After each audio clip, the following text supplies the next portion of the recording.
प्रिय मित्रगण, सादर नमस्कार, जोहार। आज आदिवासी दिवस की पावन बेला 9 अगस्त 2023 को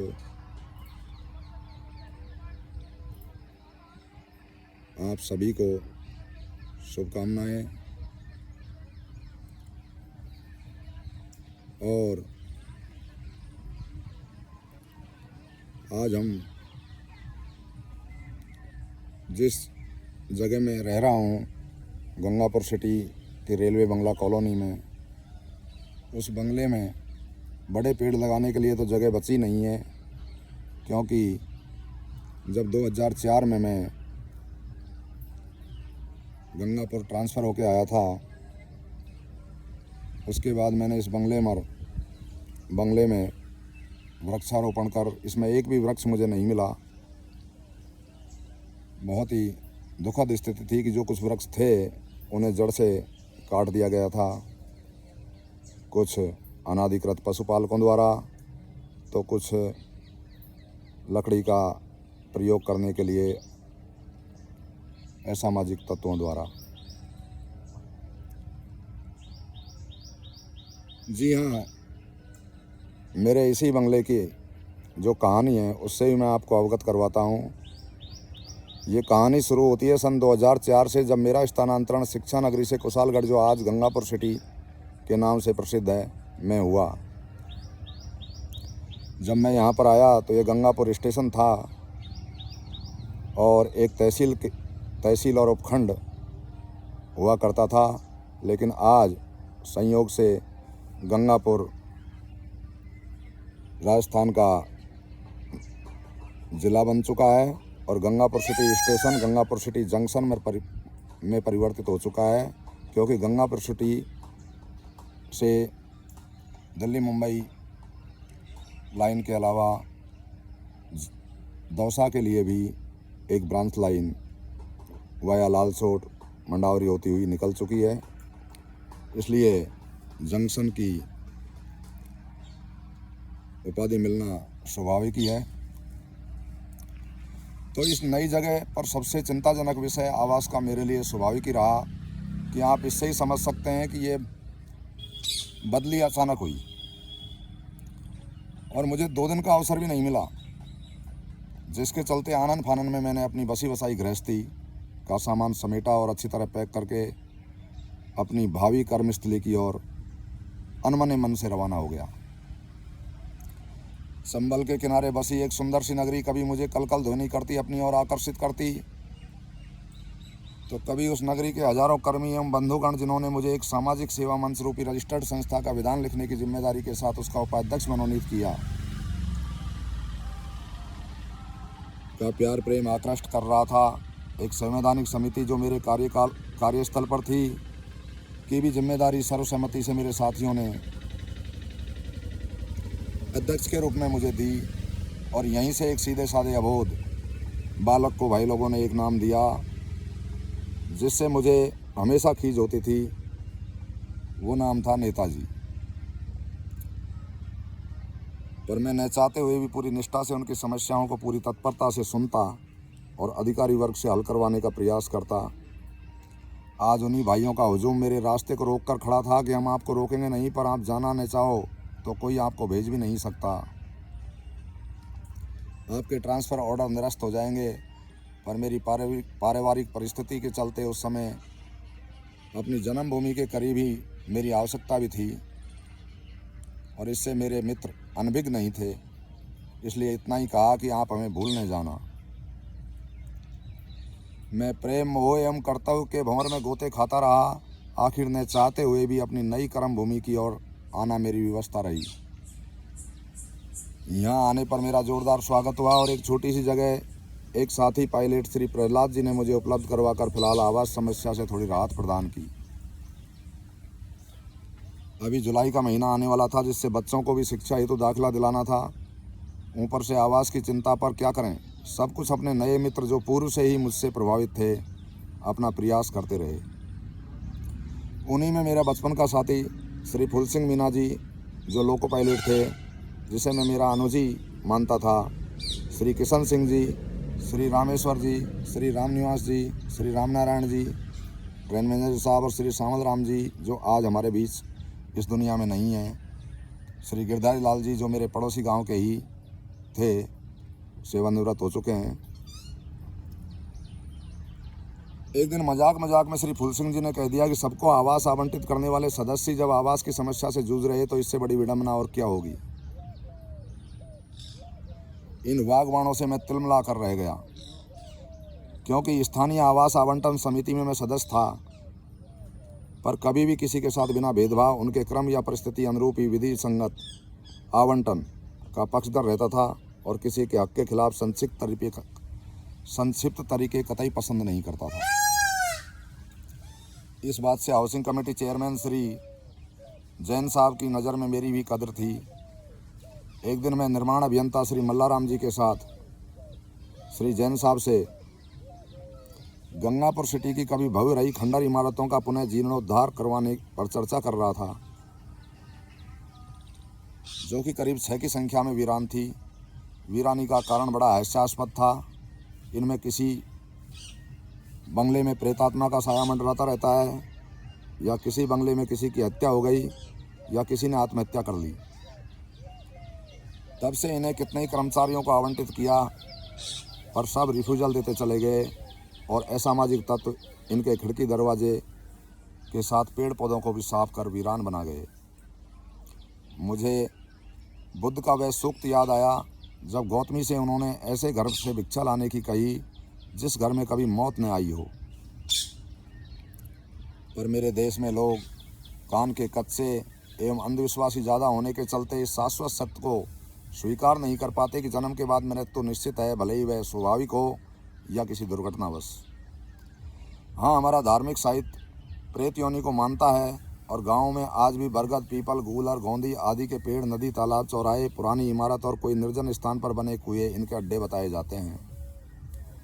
यहाँ तक कि भूतों से कुश्ती लड़ना, उनको बीड़ी पिलाना आदि के साथ साथ उनके कुकृत्यों की कहानी भी बड़े बूढ़े आज भी चटकारे ले लेकर सुनाते हैं, और यहीं से बाल मन में एक अनजान सा भय मानस में बस जाता है जो जीवन भर बना रहता है।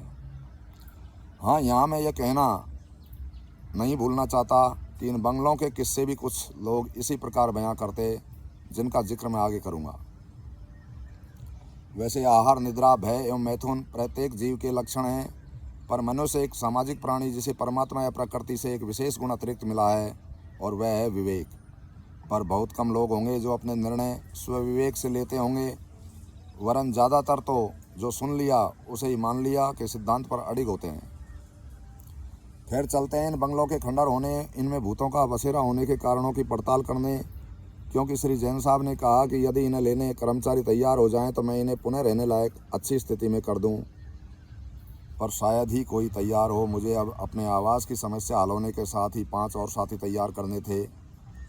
अतः चर्चा समाप्ति पर मैं सीधा अपने दोस्त श्री फूल जी के पास आया और उनके साथ इन बंगलों की स्थिति देखने निकल पड़ा। खिड़की दरवाजे किसी में नहीं मिले तथा उन्हें उखाड़ने के कारण दीवार का प्लास्टर भी टूटा फूटा एवं फर्श के पत्थरों को भी लोग ले गए।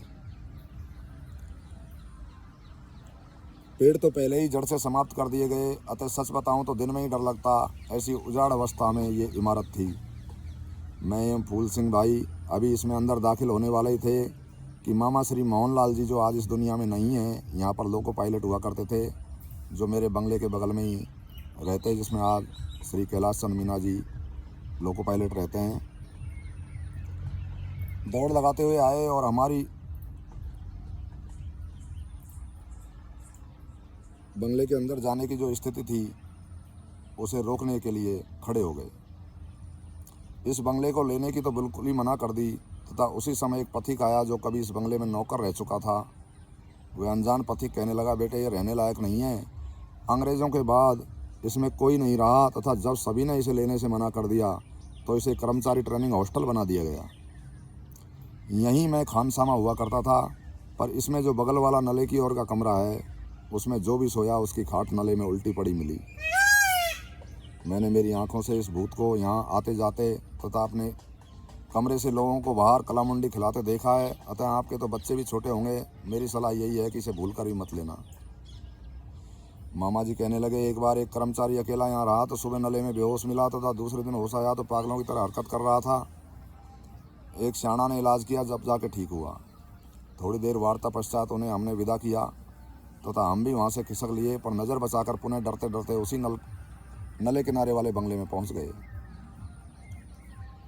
जैसे ही मुख्य गेट से बरामदे में पहुँचे, वैसे ही पंख फड़फड़ाते चमगादड़ जैसे जीव अचानक इस तरह लपके कि हमारा ऊपर का जीव ऊपर और नीचे का नीचे रह गया। अभी हम संभल भी नहीं पाए कि किसी इंसानी साये की झलक एवं चूड़ियों की खनखनाहट जो पीछे की ओर से दिखाई दी, पर हम पूरी तरह सन्न थे, अतः उन्हें देखना तो दूर, वापस बाहर निकलना भी भूल गए थे।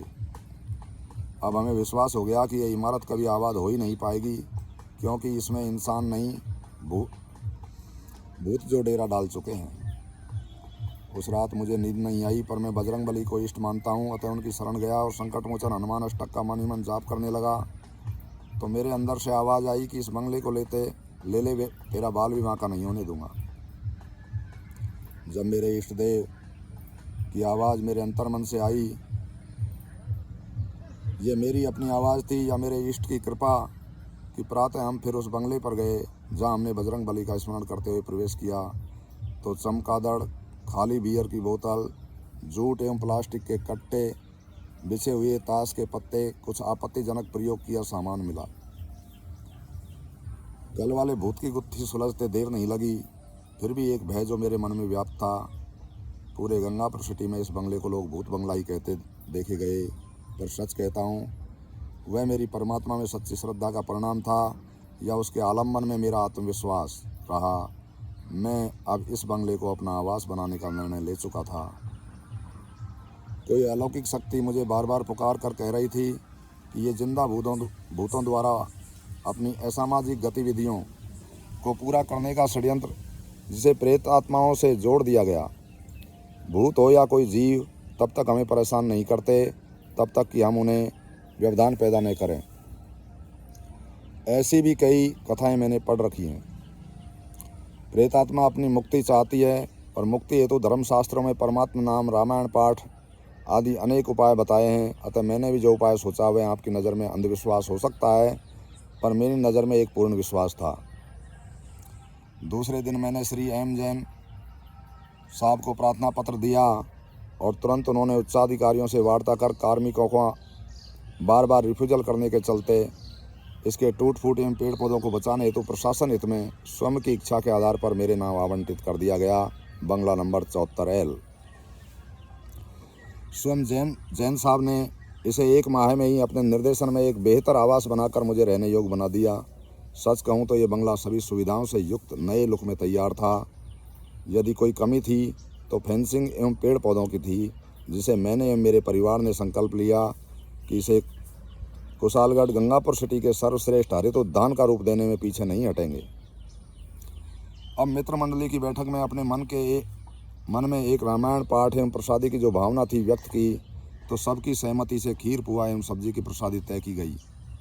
श्री कमलेश शास्त्री जी आचार्य के द्वारा वैशाख मास के द्वितीय शनिवार को रामायण समाप्ति पर अभी हवन चल ही रहा था कि कड़ी धूप के कारण लोग बरामदे में ही बैठे थे, जिन्हें जैसे ही पूर्णावती हेतु सांकल प्रदान की, तेज आवाज़ के साथ गर्जना हुई। ऐसा लगा जैसे आसमानी बिजली बिना बादल के यहीं कहीं आसपास गिरी हो। पूर्णाहुति दे दी गई और आरती हो रही थी। विश्वास नहीं हुआ कि थोड़ी देर पहले जो लोग धूप में तप रहे थे, चलती आरती में ठिठुरन महसूस करने लगे, क्योंकि ओलों के साथ बहुत तेज़ बारिश जो करीब 30 मिनट चली द्वारा पानी पानी हो गया और बंगले किनारे जो चूली नाला था पूरे उफान पर मुझे कुशालगढ़ में भी चंबल का एहसास करा गया। इस बंगले में आज रहते हुए करीब 19 वर्ष हो गए, पर किसी प्रकार का कोई भय हमें नहीं हुआ। चारों ओर फेंसिंग एवं इसमें अशोक, नीम, बेल, बेर, पीपल, आंवला, पारिजात, कनेर, आम, अमरूद, नींबू, सिरस, सहजन, पाकर, चांदनी आदि सैकड़ों पेड़ मैंने एवं मेरे परिवार के सदस्यों ने लगाकर पूरी निष्ठा से परिवार के सदस्यों की तरह ही पाला और आज बड़े बड़े होकर फल के साथ आवास की शोभा बढ़ा रहे हैं। एक और चुग्गा घर बना रखा है और कई परिंदे पानी हेतु 12 मास हमारे यहाँ भरे जाते रहे हैं। सच में भूथा बंगला आज अशोक बंगले में परिवर्तित है। इस बंगले से मोह हो गया मेरा, और ये मोह ज़्यादा बढ़े उससे पूर्व मुझे अब अपने स्वयं के आवास में पुनः अपनी गृहस्थी शिफ्ट करनी होगी। वहाँ भी तो पेड़ पौधों को विकसित करना है। आप एवं हम आदिवासी दिवस पर संकल्प के साथ आत्मविश्वास से कार्य करें तो सारी पृथ्वी को हरा भरा करने में और ऐसी इमारतों को आबाद करने में अधिक समय नहीं लग सकता। धन्यवाद। पुनः सभी को शुभकामनाएं। आपका अपना Hariprasad Meena, train manager mail express, संवादी बजाज रत्नाकर, ग्राम पीलवा, तहसील मंडावर, जिला दौसा।